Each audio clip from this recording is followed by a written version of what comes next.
What's up, y'all? Today we're gonna be doing the review of Lisa Frankenstein, the new movie. So we'll get started right now.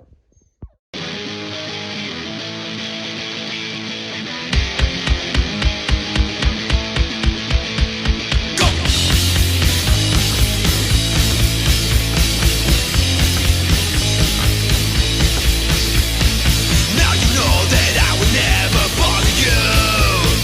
Come on now, we're free again, it's all for you. Nothing else can replace it, I'm done with you.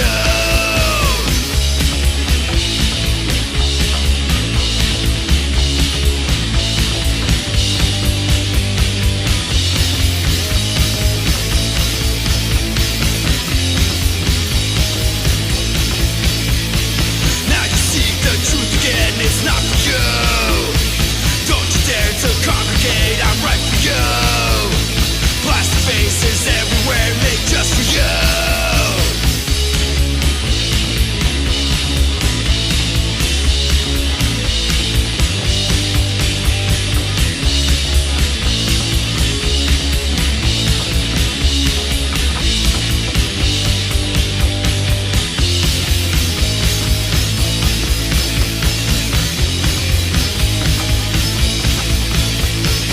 Go ahead and free yourself, life's not for you.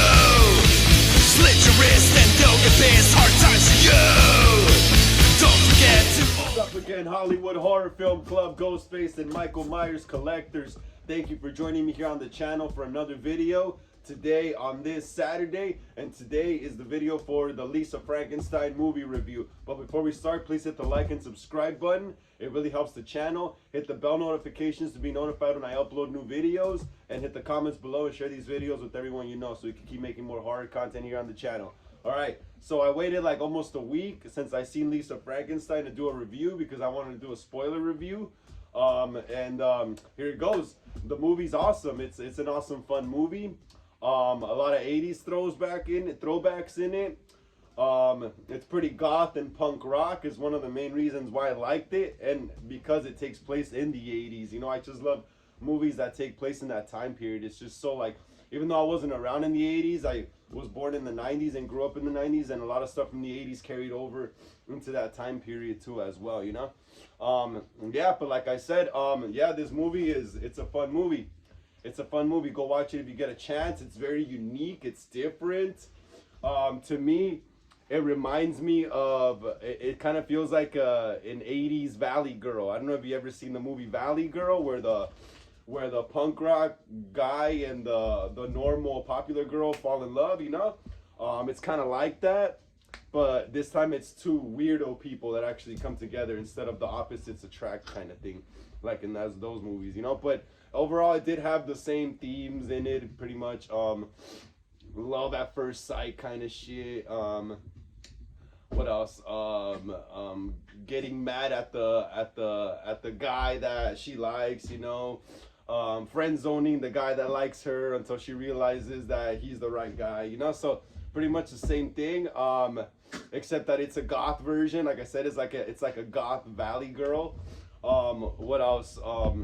The music, it's all 80s. The clothes is all 80s. The zombie guy is pretty cool. He was a musician. Like, I get, like, in the beginning of the movie, there's like this little weird cartoon kind of like monologue explaining the musician's life before he died, and he was a musician, a piano player.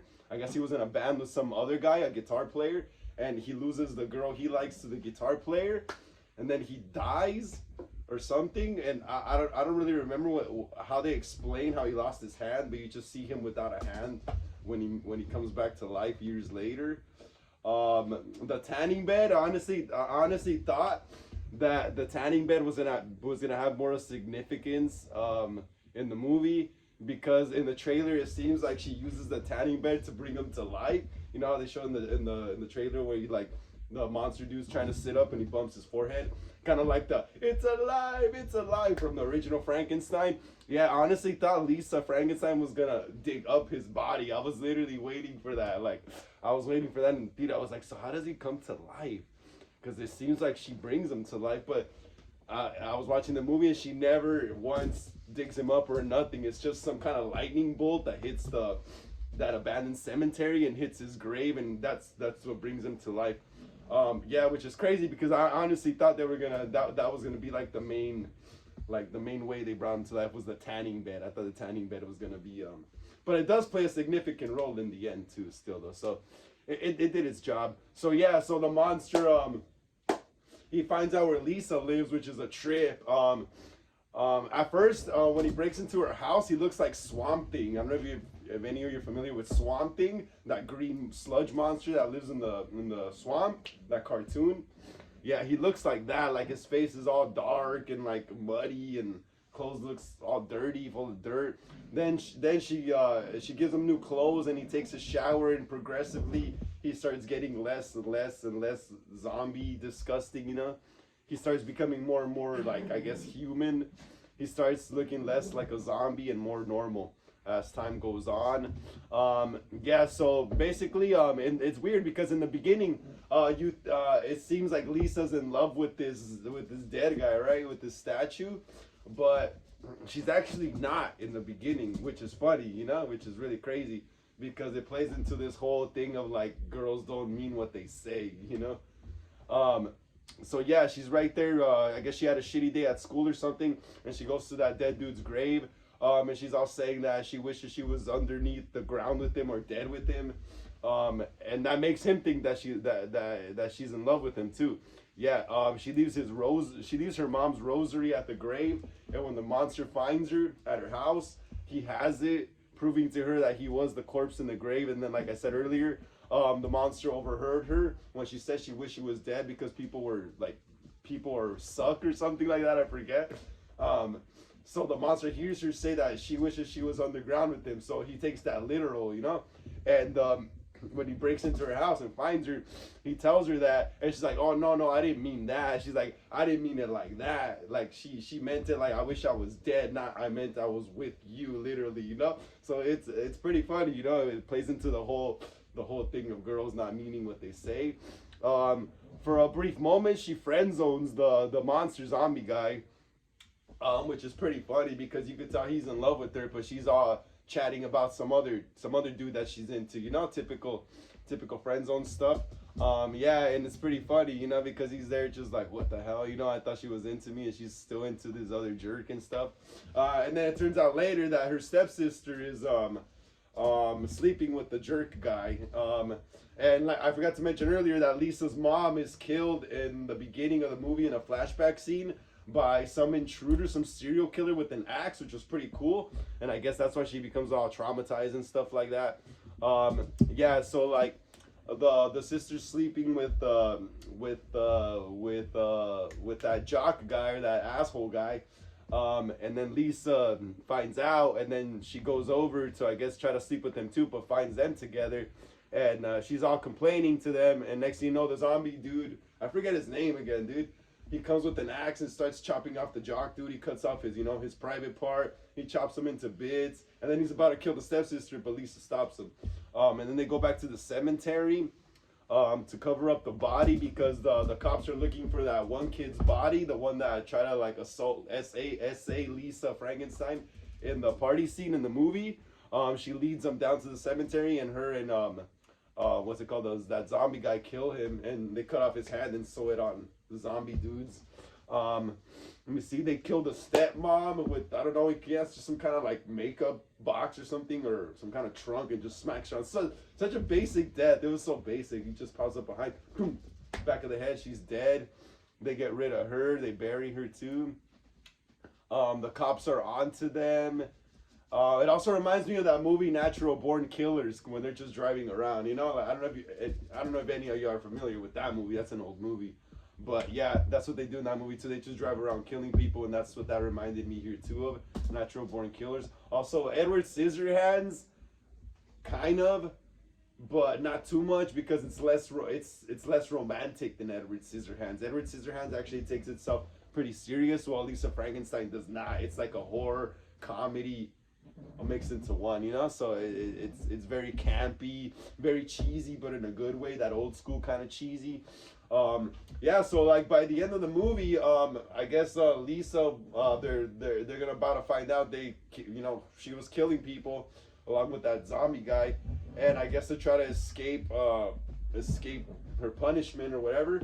I guess this is what I think though. I guess she like fries herself in the tanning bed, which is weird. And then you see the garage, the little garage place where she had the tanning bed on fire at the end, which seems like she died, you know, because also she leaves a note for the monster dude saying that death is only temporary or something like that.